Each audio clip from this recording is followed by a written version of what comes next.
Magandang araw, Malacanang Press Corps.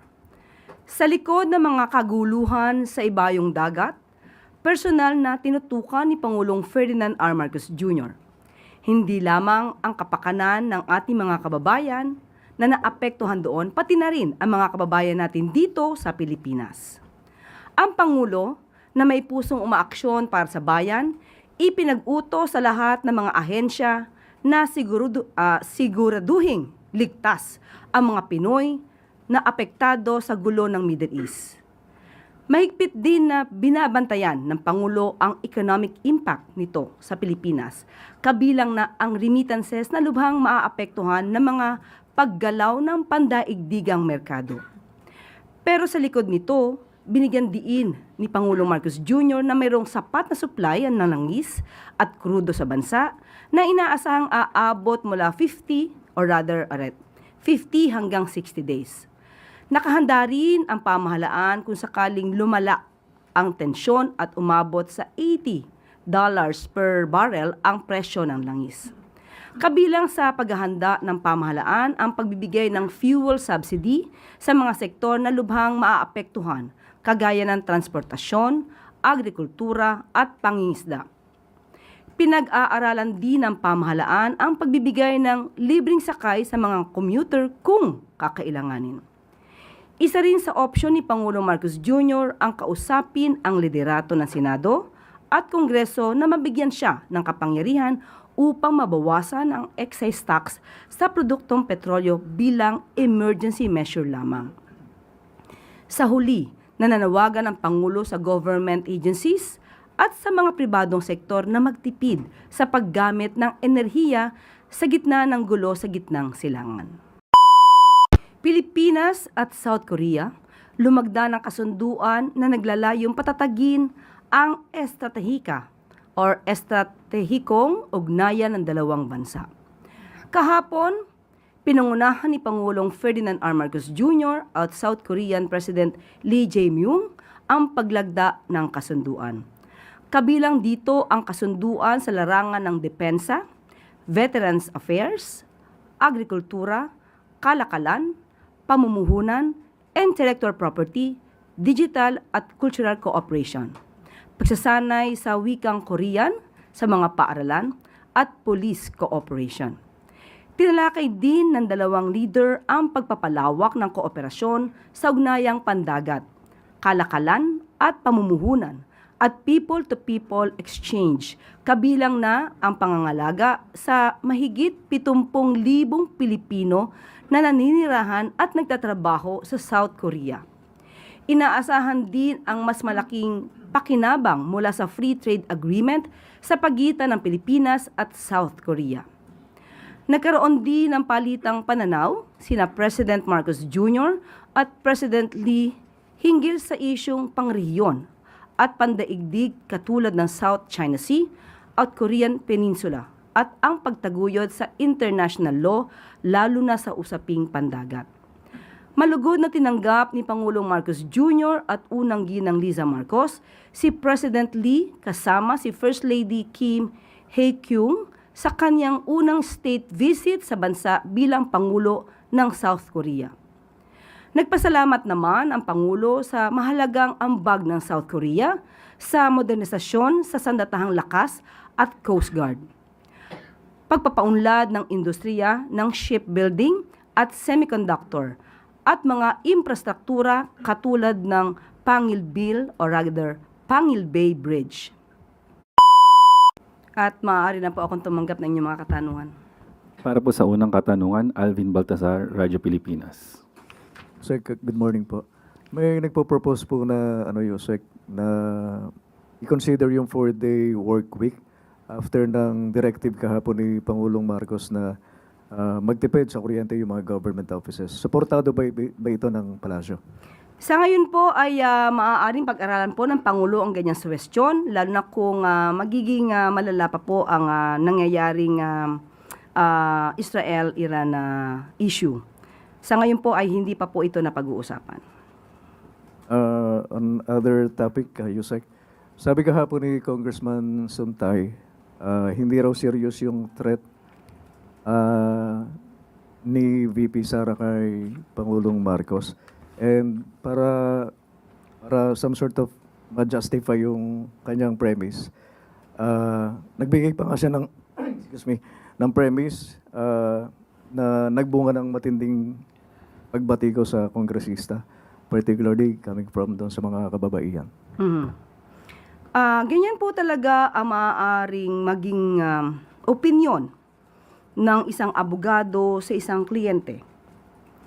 Dito po, total, ang pinag-usapan dito po ay ang buhay ng ating Pangulo, ni First Lady, at idagdag na rin po natin ang dating House Speaker, Martin Romualdez. Hindi seryoso sa kanyang pananaw ang pagbabanta sa buhay ng isang Pangulo.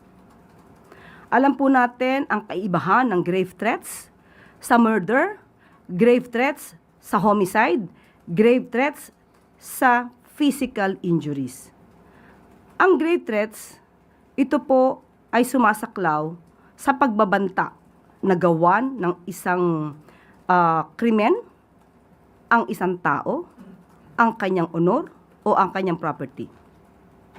It involves threatening another person with infliction of crime in the person, in the honor, and the property of that person being threatened. Seryoso po, kahit biro o hindi biro, ang pagbabanta sa buhay ng isang Pangulo. Kung sa ibang tao, o sabihin na natin, doon sa mga nagsasabing hindi seryoso ang mga salitang patain mo ang isang tao kapag, or I will kill you if, kahit ano pa ang kondisyon niyan, nandoon ang pagbabanta, nandoon ang pagkikreate ng fear and anxiety in the person being threatened. Nandoon ang intimidation. Kung sa pamilya kaya nila ito gawin, tumawag ang isang tao at sabihin, I am imagining myself killing you. Hindi ba sila mate-threaten? Nasasabi lamang nila ito dahil hindi sila ang na-threaten. At patungkol sa sinasabi na naging usapin patungkol sa kababaihan, unang-una po, ang pag-i-imagine o pagpapantasya sa isang babae. Kung ito'y nasa isip lamang, hindi natin masasabing ito'y krimen dahil hindi ito na isisiwalat. Nasa puso, nasa utak ng isang lalaki. Pero pag ito'y ibinulalas niya at ipinagmalaki sa publiko ang kanyang pagpapantasya sa isang babae, this is definitely a sexual innuendo. Hindi po ito masasabing walang krimen. The mere fact na sinabi niya to in public, to the public, pertaining to a particular person, it is already covered by Safe Spaces Act. So, hindi pwedeng sabihin na walang krimen kung ito'y ibinulalas at ipinagmalaki pa sa publiko ang isang pagpapantasya sa isang babae. Yusek, bilang babae ba na-offend ka? Na-offend ako para sa lahat ng kababaihan, lalo na kung ipagmamalaki pa na karangalan ng isang babae na siya ay pagpantasyahan. Dapat ba bang ipagpasalamat na ang lalaki ay nag-iisip ng malaswa sa iyong pagkababae? Nagkataon lamang siguro na siya ay nakasuot ng isang suit, nakaharap sa isang mic, at may titulo bago sa kanyang pangalan. Kung nagkataon na ang lalaking ito ang nagsalita ay nasa isang kanto, nakahubad, at sinabihan ng isang babaeng naglalakad na ini-imagine ko kung anong ginagawa ko sa iyo kasi ang ganda mo. Magkaiba ba yun? Kung ordinaryong tao ang gagawa o ang tao ay supposed to be isang honorable. Salamat po, Yusek. Sunod po na tanong, Maricel Halili, TV5. Yusek, follow-up. Yung apology from Congressman Suntay, will that be enough? Nagawa niya na eh. Consummated na po. Nakita na po natin kung ano ang nasa isip niya, kung paano siya mag-isip, at kung paano siya magkilos kung mayroon siya nakikitang magandang babae. Siguro mas maganda pong itanong niyo yan, lalo na Alvin, itanong niyo yan sa wife ni Congressman Suntay. Sunod po na katanungan, Ivan Mayrina, GMA7. Balikan ko lang po yung nagaganap na hearing. Ikalawang araw po ngayon ng Justice Committee hearing on the determination of sufficiency in substance. Have you had the chance to talk to the President on his thoughts sa itinatakbo ng proceedings sa Justice Committee? Hindi po namin ngayon napag-usapan personally dahil kahapon po nakita niyo po kung gaano po ka-busy po. Nagkaroon po talaga ng special cabinet meeting as early as 9 o'clock in the morning kahapon.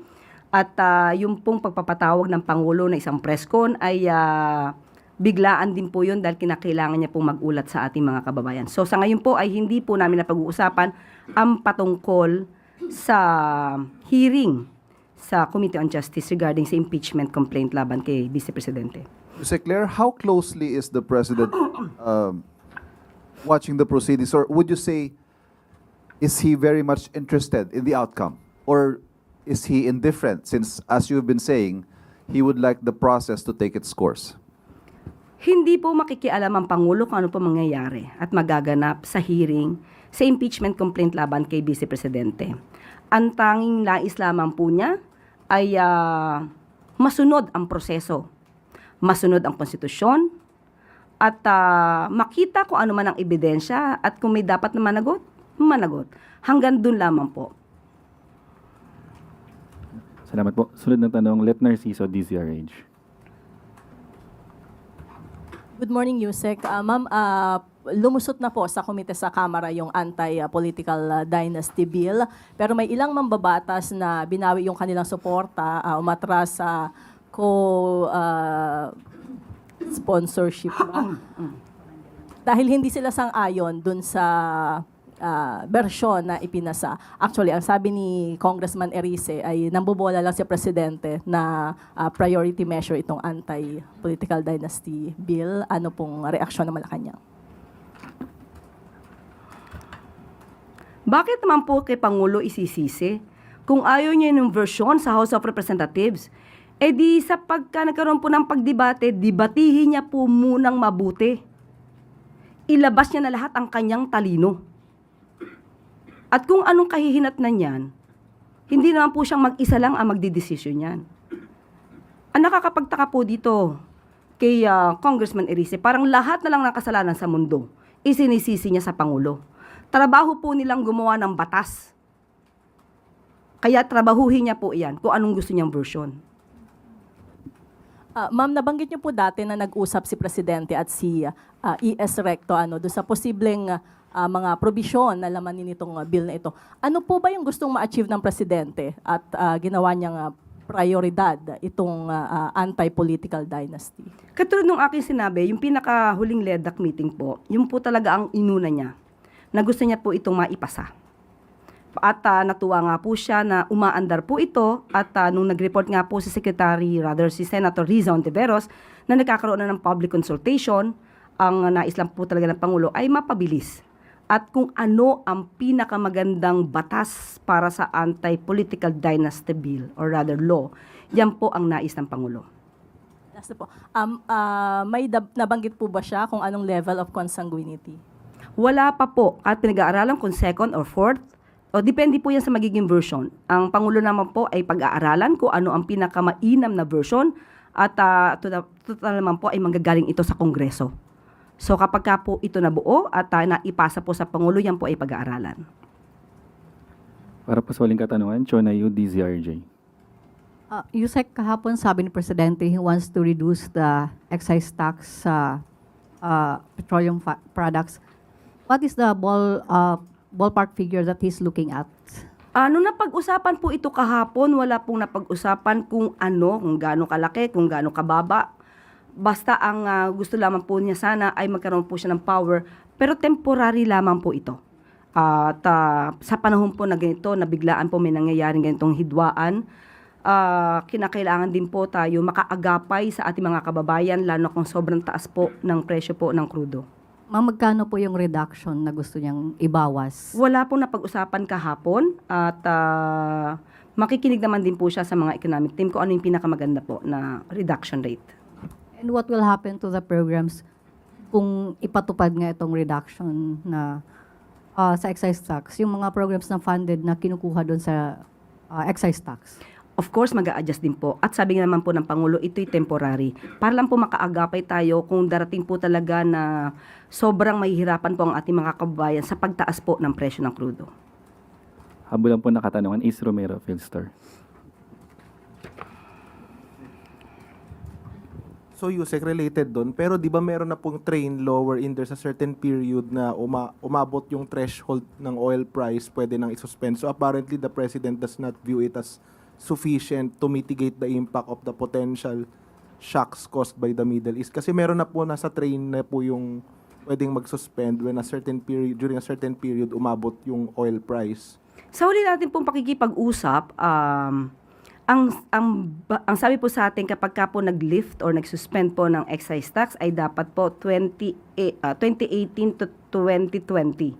So sa ngayon po ay hindi po siya umiiral, kaya po ninanais po ng Pangulo na magkaroon ng panibagong batas para po mabigyan siya ng authority na ma-reduce ang excise tax. So since siya mismo nang hingi nito, it will be declared as urgent or certified as urgent. Yes po, dahil po napapanahon. Okay, salamat po. Another follow-up, Ivan Mayrina, GMA7. Pahabol lamang po. Nabanggit ninyo nitong nakaraan na sa linggong ito maaaring maglabas ang desisyon ng Pangulo patungkol sa train law. Sa ICI. Meron na ho ba kalagitnaan na po ng linggo? Malamang po dahil kahapon po ay nakausap din po natin ang OES at ang sabi natin kailangan po na magkaroon na po ng aksyon itong week na po na to. So magkakaroon nga po. We confirm that there will be a decision within the week. Yun po ang plano na sinabi sa akin. Salamat po. Salamat po. Wala na pong katanungan, balik na po sa USEC. Maraming salamat. Pangulong Ferdinand R. Marcos Jr. at President Lee Jae-myung nagharap sa isang pulong upang paunlarin ang ekonomiya ng dalawang bansa. Mas maraming trabaho, mas masiglang kalakalan, at mas maraming investors. Ilan lamang iyan sa maaasahan ng mga Pilipino sa ginanap na business forum sa pagitan ng Pilipinas at Korea ngayon. Matapos ang magiliw na pagtanggap ni Pangulong Marcos Jr. kay South Korean President Lee sa unang araw ng kanyang visit, nagkaharap muli ang dalawang leader sa isang pulong na naglalayong pandayan ang mga plano upang paunlarin ang ekonomiya ng parehong bansa.